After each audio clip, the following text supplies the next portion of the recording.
Welcome to Famora. Don't forget to subscribe for more shocking family drama and jaw-dropping stories. They sold my inheritance behind my back, then smiled and called it for the family. I always believed family meant trust. I thought Mom and Dad had my back, and Ethan, my older brother, would always protect me. But I should have known something was off the day I was left out of the family property meeting. I shrugged it off at the time, thinking it was just business, but now I see the signs I ignored. "Are you sure you don't want me to come with you?" Lena asked, her brow furrowed as I fumed silently in my apartment.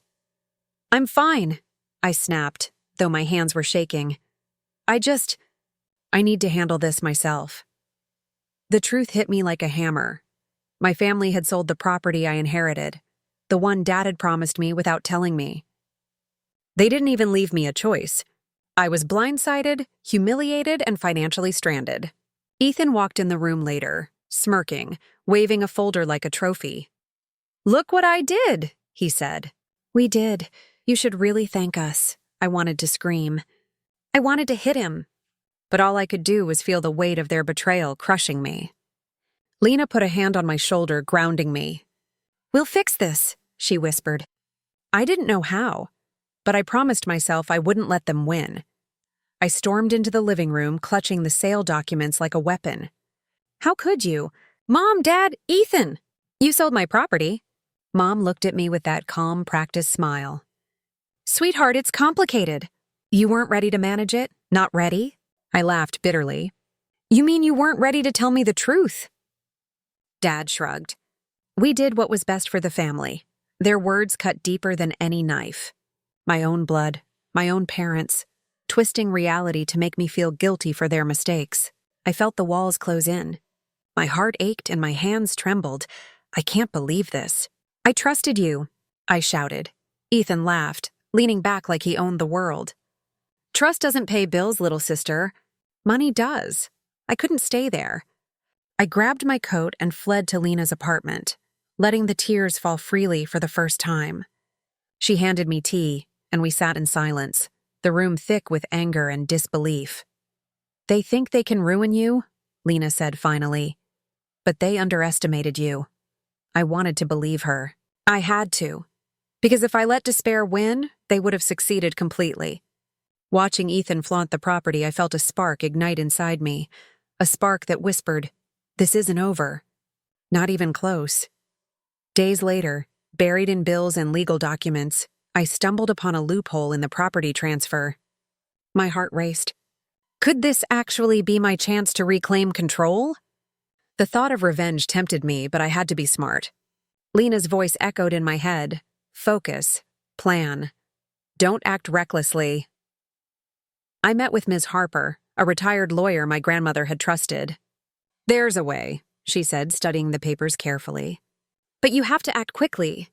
Your family has been careless, and that's your advantage." I felt a rush of hope I hadn't known in weeks.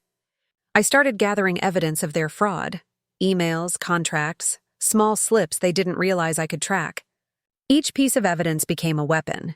Ethan called me one evening, trying to charm me. "Come on, let's talk this out." "Family should stick together," I hung up. I was done with empty apologies. My focus sharpened. For the first time, I wasn't the helpless sister. I wasn't the one betrayed. I was a storm gathering strength, ready to reclaim what was mine. And in that moment, I realized something vital. Power isn't given. It's taken. It took weeks, but I executed my plan meticulously. Every legal maneuver was precise. I intercepted contracts, called in favors from the accountant who had quietly disapproved of my family's actions, and worked late nights with Ms. Harper and Mr. Cruz at the bank. Finally, the day came. I walked into the family estate alone, holding the documents that proved I was the rightful owner. Ethan's smirk faltered the moment he saw me standing tall, calm, and unyielding. "You? How did you—" he stammered. I held up the papers. "Your arrogance made this easy. You thought you could steal what was mine. You were wrong." Mom and Dad exchanged guilty glances. For once, they had no words. Their silence was louder than any apology. Even Ethan's business partner, Clara, looked uneasy. Maybe Maybe this isn't the time to— Too late, I said firmly. It's over.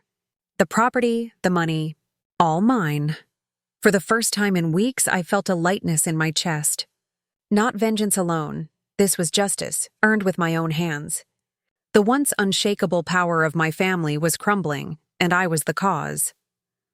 Symbolically, I walked through the grand halls of the estate, alone, and felt the weight of their betrayal lift. Each step was a statement. I was no longer a victim. I was the one in control. Ethan finally confronted me one last time. His eyes, once full of arrogance, now reflected regret. I didn't think it would come to this, he whispered. I looked at him, and for a moment, I felt pity. But the anger lingered. You should have thought harder, I said softly. Not about what you wanted, but about me.